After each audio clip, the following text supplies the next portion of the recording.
بسم اللہ الرحمن الرحیم۔ جب 40 سال بعد حضرت یوسف علیہ السلام نے اپنے بھائیوں کو دیکھا۔ دوستو، حضرت یوسف علیہ السلام پچھلے 9 سالوں سے جیل میں پڑے تھے۔ جب بادشاہ کا نوکر حضرت یوسف علیہ السلام کے پاس پہنچا اور کہنے لگا کہ یوسف آپ خوش ہو جائیے، کیونکہ بادشاہ نے آپ کو جیل سے آزاد کر کے اپنے پاس محل میں بلایا ہے، تو حضرت یوسف علیہ السلام نے جیل سے باہر آنے سے انکار کر دیا اور کہنے لگے، نوکر، پہلے تم بادشاہ سے جا کر کہو کہ آج سے 9 سال پہلے مجھ پر جو مصر کی عورتوں نے گندا الزام لگایا تھا، تو اس معاملے کی حقیقت کیا ہے؟ پہلے مجھ پر لگے الزام کا فیصلہ ہو، پھر میں جیل سے باہر آؤں گا۔ جیسے ہی یہ خبر بادشاہ کے پاس پہنچی تو اس نے اس وقت ان سبھی عورتوں کو جمع کیا اور زلیخا کو ان کے سامنے کھڑا کر کے پوچھا کہ آخر بتاؤ کہ یوسف اور تم لوگوں کا کیا معاملہ تھا؟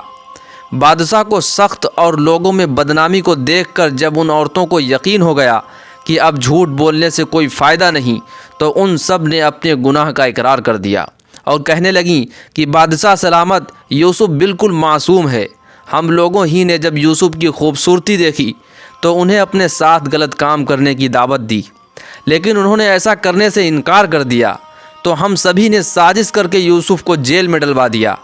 اور وہ بیچارے ابھی تک ہمارے گناہوں کی سزا کاٹ رہے ہیں۔ یہ بات پورے ملک میں ہوا کی طرح پھیل گئی اور ہر ایک حضرت یوسف علیہ السلام کو دیکھنے کے لیے بے چین ہو اٹھا۔ سبھی کی زبان پر بس ایک ہی بات تھی کہ آخر وہ نیک انسان کون ہے کہ جس نے ان عورتوں سے خود کو بچایا اور اپنی پاکیزہ عادتوں کی وجہ سے آج جیل میں 9 سالوں سے سزا کاٹ رہا ہے۔ لوگ حضرت یوسف علیہ السلام کو دیکھنے کے لیے بادشاہ کے محل کی طرف آنے لگے اور محل کے سامنے ایک بہت بڑی بھیڑ لگ گئی۔ بادشاہ کو بھی حضرت یوسف علیہ السلام کو دیکھنے کا شوق پیدا ہوا اور اس نے ان عورتوں کو سزا دے کر حضرت یوسف علیہ السلام کو جیل سے باہر بلایا۔ جب حضرت یوسف علیہ السلام 9 سال کے بعد جیل سے باہر نکلے اور بادشاہ کے محل پہنچے تو ہر طرف لوگوں کی بھیڑ لگ گئی اور سبھی حضرت یوسف علیہ السلام کو دیکھنے کے لیے ایک دوسرے پر چلے جا رہے تھے۔ ان کے نیک ارادوں کی تعریف ہر طرف ہو رہی تھی۔ حضرت یوسف علیہ السلام چلتے ہوئے بادشاہ کے محل میں پہنچے۔ جیسے ہی بادشاہ نے حضرت یوسف علیہ السلام کو دیکھا تو وہ اپنے تخت سے اٹھ گیا اور آگے بڑھ کر حضرت یوسف علیہ السلام کا خاص استقبال کیا اور پھر انہیں اپنے پاس شاہی تخت پر بٹھایا۔ حضرت یوسف علیہ السلام کا علم اور ان کی خوبصورتی دیکھ کر بادشاہ بھی بہت حیران تھا اور بادشاہ نے حضرت یوسف علیہ السلام کے سامنے پھر سے اپنا وہی خواب چھیڑا اور کہنے لگا کہ اے نیک انسان، آپ کی بتائی گئی تعبیر کے مطابق اگلے 7 سالوں کے بعد میرے ملک مصر پر بہت بڑی مصیبت آ جائے گی، اس لیے اب مجھے کیا کرنا چاہیے؟ تو حضرت یوسف علیہ السلام نے بادشاہ سے کہا کہ اے بادشاہ سلامت، اگر آپ اپنے ملک کو بچانا چاہتے ہیں تو اگلے 7 سالوں تک زیادہ سے زیادہ اناج اپنے گودام میں جمع کر کے رکھیے